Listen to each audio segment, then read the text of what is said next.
In a world where ancient magic and prejudice divide the elven kingdoms, abandoned for her silvery white hair, the mark of a dark elf, young Silver was cast away at the shores of a mystical lake.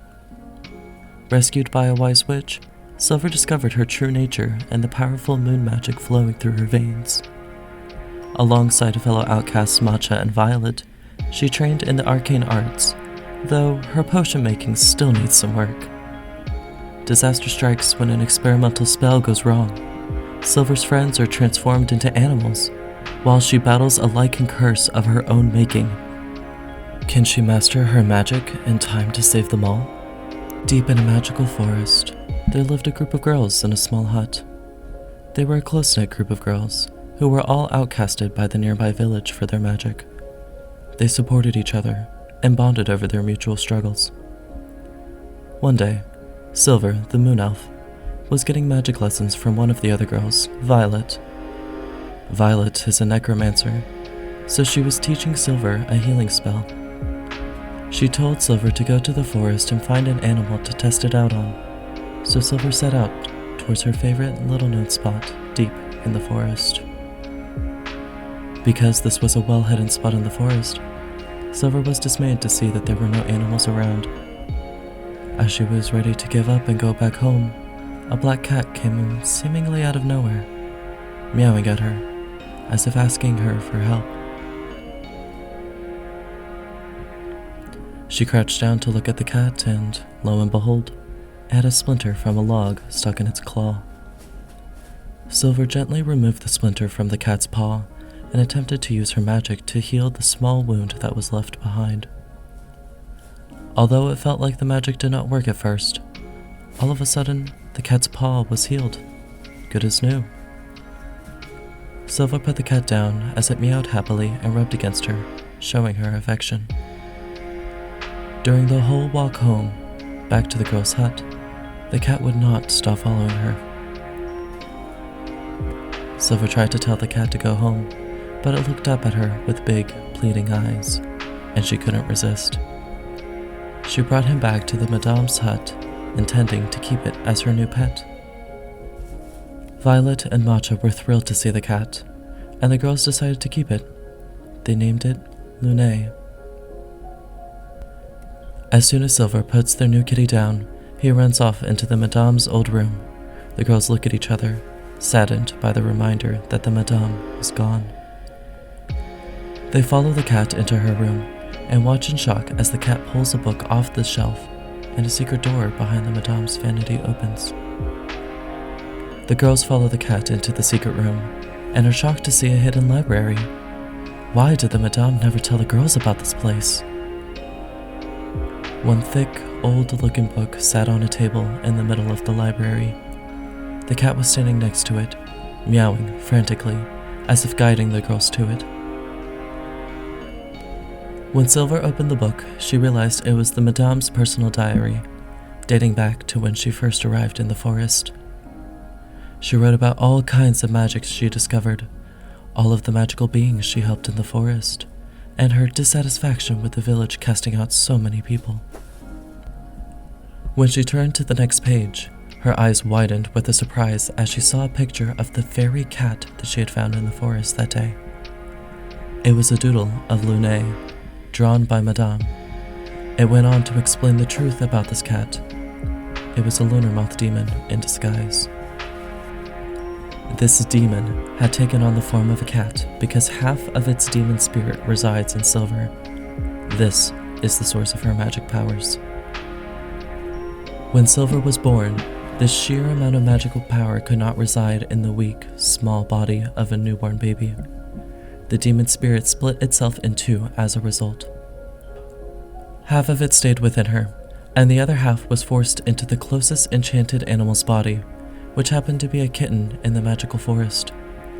The kitten grew into a cat as it watched Silver grow older, waiting for the right moment to take back its host's body. The Madame wrote about how she had to keep this cat away from Silver at all costs. She knew that if Silver died, the demon would regain access to her body. Silver put the book down angrily, tears forming in her eyes. Why wouldn't the madam tell me about this? she asked the girls. Would never answer any of Silver's questions about who she was and why she was outcast by the main village. She always said to just trust her and focus on improving her powers. Violet turned to her and said, Madame was just trying to protect you. She wanted your powers to grow strong so that you would have the willpower to resist the demon taking over. This made a lot of sense to Silver, but she was still brokenhearted. Her whole life felt like a lie. Not to make matters worse, but I found something you guys are gonna want to hear, Matcha said, holding Madame's book in her hands. Silver turned to her and saw sadness all over her face. Matcha then began to tell the tale of a young moon elf who used to live in the village. The villagers were wood elves and were very jaded against moon elves and most other kinds of magic. The moon is associated with dark magic, and wood elves see dark magic as very evil. This was the first time that a moon elf had married a wood elf, let alone the leader of the village of wood elves. So the villagers were very wary of the relationship. One night, the village leader mysteriously died while having supper with the moon elf. This night, there just so happened to be a full moon. The entire village believed that the moon elf had used the dark magic of the moon to kill the village leader in an attempt to take over any leadership of the wood elves. As a result, she was cast out, and moon elves, as well as any other magical beings aside from the wood elves, were no longer allowed in that village. Every time someone's child was born that was not a wood elf, they were cast out from the village and sent to live alone in the forest. The girls were shocked by this information. They finally knew why the village had cast them all out. All of that suffering over the actions of someone so many generations ago? The Madame went on to write that the village did not know it at the time, but the moon elf was pregnant. She had the leader's child in the forest alone and raised it on her own.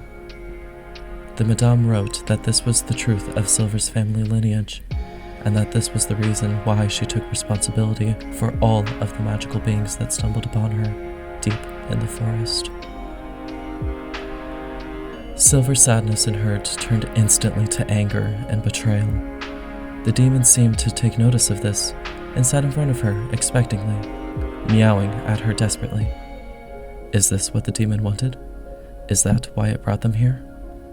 Silver, I can't begin to imagine what you're feeling right now, but please, you can't give in to your rage. It's too dangerous. Matcha spoke upsetly, looking between the demon and Silver. Matcha was right. Silver could feel a burning inside of her that she had never felt before. In the flames, she imagined all of the faces of the villagers who turned their backs on her kind, and even the Madame, who refused to tell her about her past. And in the flames, she saw the village burning, and she saw her own reflection burning in the flames. She needed revenge, and she knew she needed the demon to do it. I need your help. Silver said to the cat, and it meowed happily. If I let you use my body as a vessel, will you help me get revenge on the village? The demon nodded its head, baring its fangs, as if wickedly smiling. Don't become what they want you to be. This is our chance to prove to them that we're different, and that we aren't what they think what we are. Silver heard Matcha's words. She knew she was right, but her voice felt a million miles away. It was too late. She knew what had to be done. She solemnly nodded to the demon spirit, signaling to it that she was ready to seal the deal. She was already past the point of no return, now that she knew the truth. All of a sudden, the cat lurched towards her, paws up in the air and its claws out, screeching at her in a blood-curdling growl. She braced herself for the impact, only it never came. She realized her eyes had been closed, and it was all in her head. She opened her eyes and looked down at her hands, half expecting them to look like fuzzy paws. She looked the same, but deep down inside, she felt different. She felt powerful, and she felt complete. But most importantly, she felt angry. Madame wouldn't want you to do this, said Violet, just as Silver put one foot towards the door. Silver looked back at her friends one last time, filled with mixed emotions. Before her friends could try to stop her, she took off in a sprint. There was a primal, animalistic voice in her head now.